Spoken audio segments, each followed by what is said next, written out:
दर्शकों को मेरा नमस्कार। हम बात कर रहे थे शुद्ध सुख की, ऐसा सुख जिसके पहले, जिसके बाद में और सुख घटित होते समय पर कोई दुख न हो। क्या ऐसा सुख इस संसार में संभव है? Is it possible to have this pure kind of joy, happiness?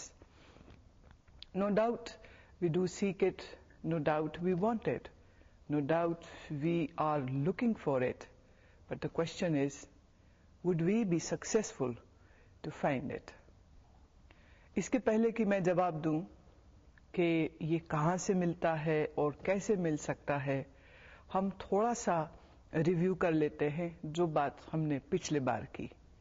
और वो ये थी कि हमको जो पदार्थों से, फ्रॉम द ऑब्जेक्ट्स, जो सुख महसूस होता है वो बहुत कंडीशनल है।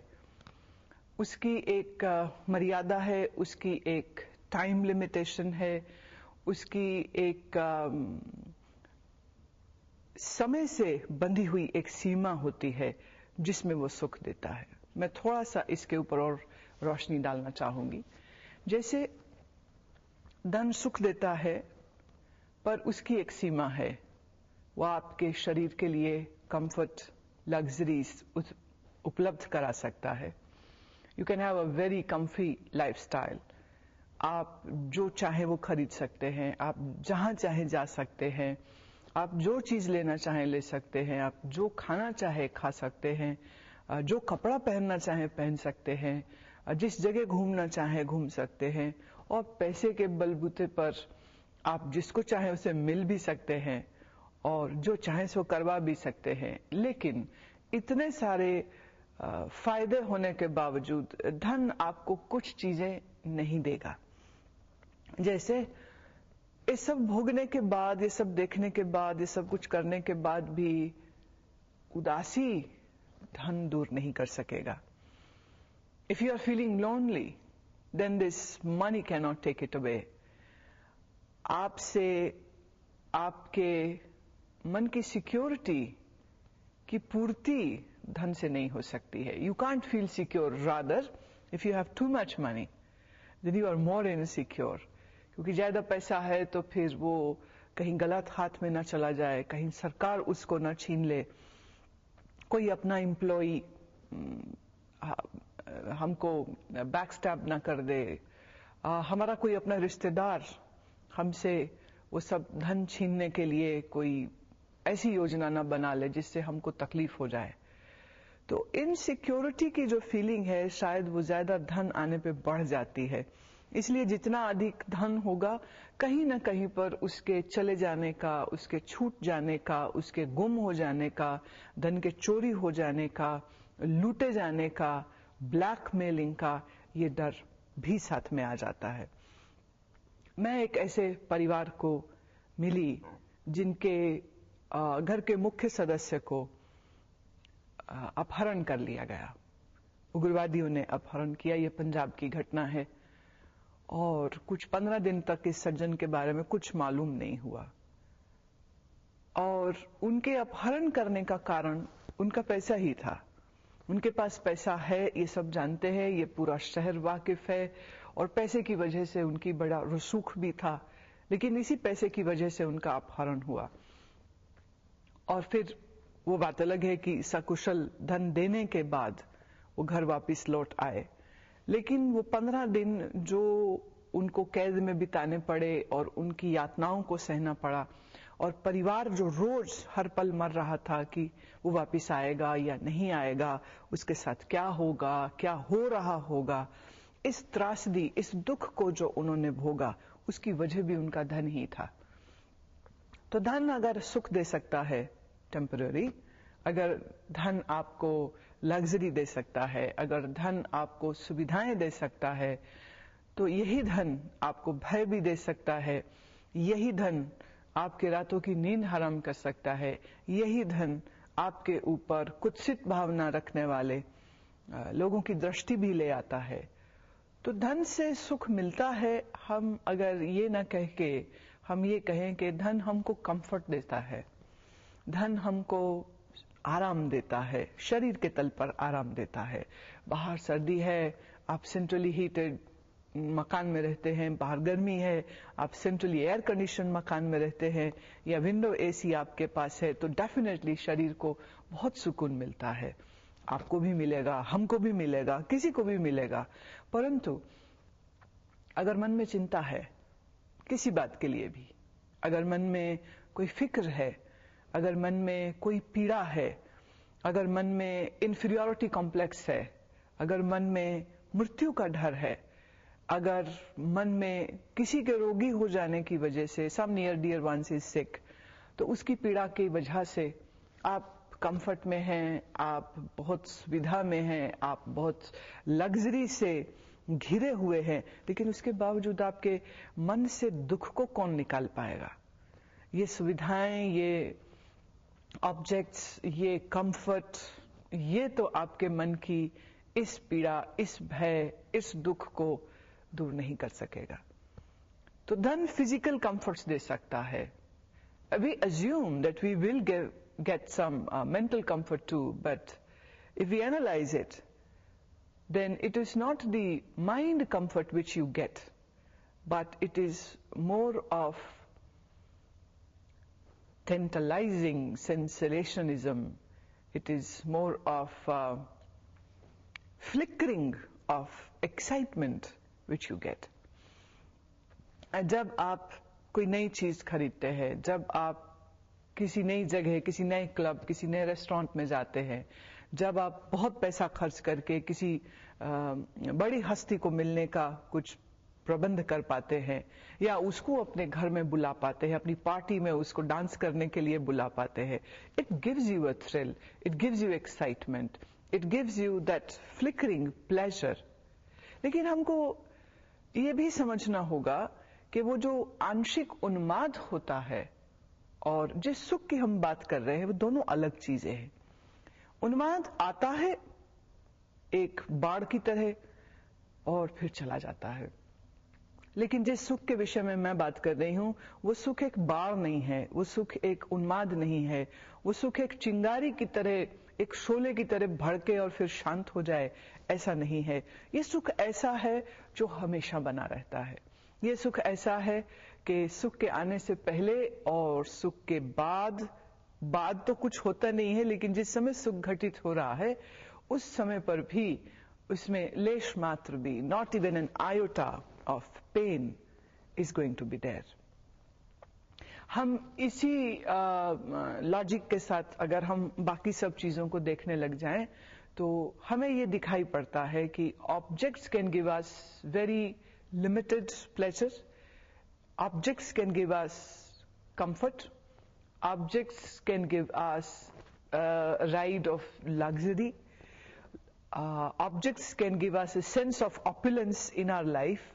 हम रईस हैं, हम बड़े खुश कंफर्ट में हैं, हम बड़े आराम में हैं, हम बड़ी चैन की जिंदगी जी रहे हैं। ऐसी कुछ खुश फहमियां हमको पैसे से मिल सकती हैं। और देखा जाए तो पूरी दुनिया ऐसी ही खुश फहमियों को लेने के लिए, ऐसी ही खुश फहमियों को भोगने के लिए दिन रात मुब्तला है, दिन रात व्यस्त है ऐसी दौड़ में, जहां वो ज्यादा से ज्यादा चीजें इकट्ठी कर ले, जहां ज्यादा से ज्यादा उस पैसे को वो प्राप्त कर ले जिस पैसे से वो चीजों को ले सकता है। तो money means object, objects would give you sensationalism, objects will give you tantalizing pleasures and excitement, but our question is not of tantalizement. हमारा प्रश्न क्या सिर्फ आंशिक रूप से क्षणिक, टेम्पोरेरी उन्माद है? क्या हमारे लिए वो कुछ पलों की खुशी और फिर उसके बाद की गमी मंजूर है? जीवन की हकीकत तो यही है कि इस समय तो यही चल रहा है, पर हम इस समय क्या चल रहा है उसकी बात नहीं करना चाहते। हम बात करना चाह रहे हैं कि हम चाहते क्या है, ये दिली ख्वाहिश। देखिए, आज तक आपसे शायद ही किसी ने पूछा हो कि तुम्हारी दिली ख्वाहिश क्या है, तुम क्या चाहते हो, और अगर कभी पति ने, पिता ने, माँ ने, भाई ने, बहन ने, बच्चों ने पूछ भी लिया कि आपकी ख्वाहिश क्या है, व्हाट डू यू वांट, तो आपकी ख्वाहिशें, आपकी इच्छाएं बहुत सुपरफिशियल लेवल पर होती है कि मुझे यहाँ जाना है, वो खाना है, वो देखना है, वो खरीदना है। लेकिन ये सब चीजें की जो इच्छाएं हैं वो बहुत कम समय के लिए सुकून या कुछ खुशी दे सकती है। और हम बात कर रहे हैं कि एक ऐसी खुशी मिले जो खुशी हमेशा बनी रहे, एक ऐसी खुशी मिले जो कभी खत्म ना हो, एक ऐसी खुशी मिले जो हम कहीं भी जाएं और हम खुश हैं। ऐसी खुशी का स्रोत क्या है? What is the source of such happiness? We really now need to focus on that. So I like to talk about that. ये खुशी कहाँ मिल सकती है, कहाँ मिल सकती है? ढूंढ के देखिए आप दुनिया में, तो दुनिया की सब चीजों से, सब ऑब्जेक्ट से हमको आंशिक, टेम्पररी, कंडीशनल खुशी मिलती है। मुझे इस बात से जरा भी इनकार नहीं है कि ये टेम्पररी खुशी दुनिया में नहीं है, बिल्कुल है। अगर जरा सी भी खुशी नहीं होती तो कोई पागल है कि घंटों काम करता और कमर तोड़ काम करता, कोई पागल है कि एक लड़की को राजी करने के लिए उसके पीछे पीछे चक्कर काटता रहता until and unless she says yes to marry you। कोई पागल है जो 9 महीने तक बच्चे को अपने गर्भ में रखती है और प्रेगनेंसी की हर चैलेंज को, हर तकलीफ को झेलती है, क्योंकि जब वो संतान को जन्म देगी उस समय उस स्त्री के लिए जो मां बनती है कितना खुशी का पल होता है। पर मेरा क्वेश्चन मार्क अभी भी वहीं पे है, क्या ये खुशी सस्टेनेबल है? क्या ये खुशी हमेशा बनी रहेगी? क्या ये खुशी कभी गमी में नहीं बदल सकती है? अब इन प्रश्नों के उत्तर क्या है ये आप बहुत अच्छी तरह से समझ सकते हैं। You just need to apply the good intellect which we all humans do have. Unconditional, pure, permanent सुख तो वहीं से मिल सकता है जो चीज खुद परमानेंट, जो चीज खुद हमेशा रहने वाली हो, जो चीज लिमिटेड ना हो। अगर हम समय की बात करें तो जितने हम ऑब्जेक्ट्स अपने आसपास देखते हैं, जितनी चीजें हम अपने आसपास देखते हैं, वो सब क्या हमेशा रहने वाली हैं? थोड़ा सोचिए। पैसा हो, कोई शरीर हो, कोई मकान हो, कोई दुकान हो, गाड़ी हो, जहाज हो, कारखाने हो, बिजनेस हो, कोई भी चीज तो परमानेंट नहीं है। चीजें कुछ समय के लिए होती हैं। मैं कई दफा जब सफर में होती हूं और मेरी नजर पड़ती है टूटे हुए मकानों पर, खंडरों पर, तो मैं सोचती हूं कि कभी ये जो खंडर है, कभी ये बसे बसाए जिंदगी से महकते चहकते घर थे। यहाँ कितने लोग रहते होंगे, उनकी इच्छाएं, उनकी ख्वाहिशात, उनके तीज त्योहार, उनकी खुशी गमी, उनका मिलना बिछुड़ना, उनके संजोग विजोग, उनकी गहमा गहमी, मेहमान नवाजी, लोगों का आना जाना, चहलकदमी, कभी दिवाली, कभी ईद, और कैसे कैसे कारण बनते होंगे जब ये घर, ये जो महल रंगों से सज जाता होगा और हंसी किलकारियां भर देती होंगी इनके आंगनों को, घर द्वार को, और फिर कभी कभी सिसकियां, रोने, आहें भी भर देती होंगी इन दीवारों को। लेकिन आज यहां कुछ भी नहीं है, न हंसी, न किलकारी, न रोना, न सिसकी, न आहें, न यहां कोई रंग है, न यहां कोई खुशी है, न तीज, न त्योहार, क्योंकि मकान दीवारों और ईंट पत्थरों से तो घर नहीं बनता। घर तो मानव की भावनाओं से, मानव के स्वप्नों से, मानव की इच्छाओं से, मानव की संवेदनाओं से एक ईंट पत्थर का इमारत मकान बन जाती है। तो मकी नहीं है तो मकान की क्या कीमत। और जब मकान का मालिक मकी नहीं होगा तो धीरे धीरे उस मकान की साज संभाल ना होगी और फिर जर्जर हो जाता है, बूढ़ा हो जाता है मकान। और बूढ़े हो चुके मकान की फिर हड्डियां भी गिरने लग जाती हैं। कुछ छत गिर जाती है, कहीं ईंटें गिर जाती हैं, कहीं आधी दीवार तो कहीं 1/4 रह जाती है। और फिर जिस जमीन पर चमचमाती हुई चांदनी होती थी, फिर उस जमीन पर टूटा फूटा एक पत्थर का जमावड़ा रह जाता है, जहां बेल पत्रियां उग जाती हैं, झाड़ झंखाड़ उग जाता है, और बहुत सुंदर दिखने वाले मकान और ये महल कैसे भयानक से दिखने लग जाते हैं, कैसा उजड़ा सा प्रतीत होता है। फिर खंडर कहाँ रंगीन लगता है, लेकिन कभी वहां रंगीनियां थीं, इसकी कहानी तो वो जरूर कहता है। इसीलिए शायद कुछ एक आकर्षण इन खंडरों में भी होता है। इसीलिए गाहे बगाहे इंसान का जी करता है इस खंडर को देखे, किसी खंडर में जाना। शायद हर इंसान को ये एहसासात ना होते हों, लेकिन फिर भी अगर हमारे अंदर एक संवेदनशीलता है तो ऐसे में अगर कभी इंसान खंडर देखेगा तो रुकता है। शायद कोई सोचने वाला चिंतक होगा, मननशील कोई व्यक्ति होगा तो जरूर सोचेगा।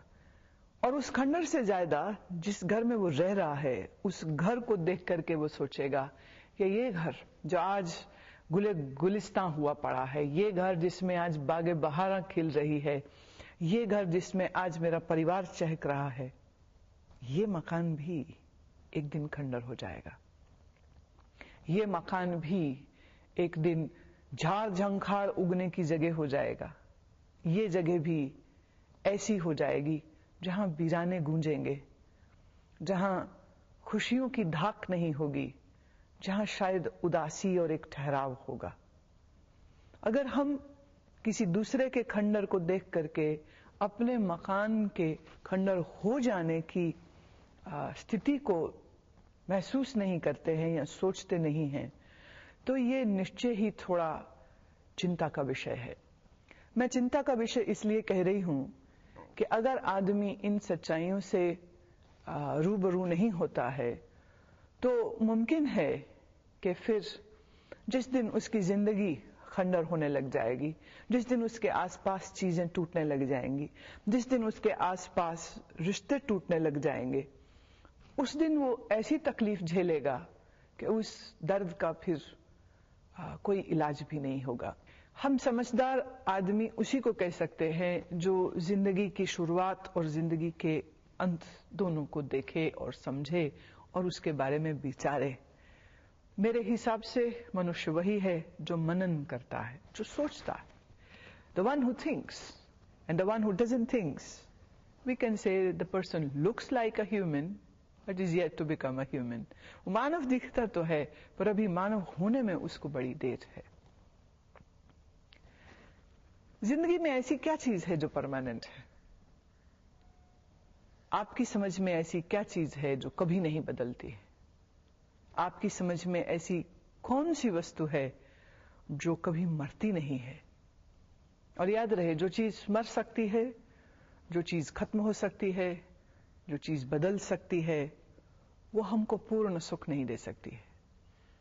जिस चीज के टूट जाने की संभावना है, उसके साथ मैं हमेशा का परमानेंट सुख की उम्मीद करूं तो वो उम्मीद भी तो टूट जाएगी। शरीर हमेशा नहीं रहते, और इन हाथों से, जो हाथ खुद हमेशा नहीं रहने वाले, इन हाथों से इंसानों ने जितनी चीजें बनाई हैं वो भी सदा नहीं रहती हैं। तो ना भोगने वाला सदा रहता है और ना भोगी जाने वाली वस्तुएं सदा रहती हैं। तो फिर सदा सुख, pure happiness which never ever recedes, where will we get that? इसका उत्तर मैं आपको जरूर देना चाहूंगी, लेकिन इसके पहले के उत्तर दूं मैं फिर सावधान कर दूं। ये सच है कि बहुत सी चीजों को हमने देखा नहीं होता, लेकिन फिर भी उनके अस्तित्व पर हमको शंका नहीं होती, क्योंकि किसी और ने देखा है, क्योंकि किसी और ने उसको जाना है, क्योंकि किसी और ने उसको भोगा है।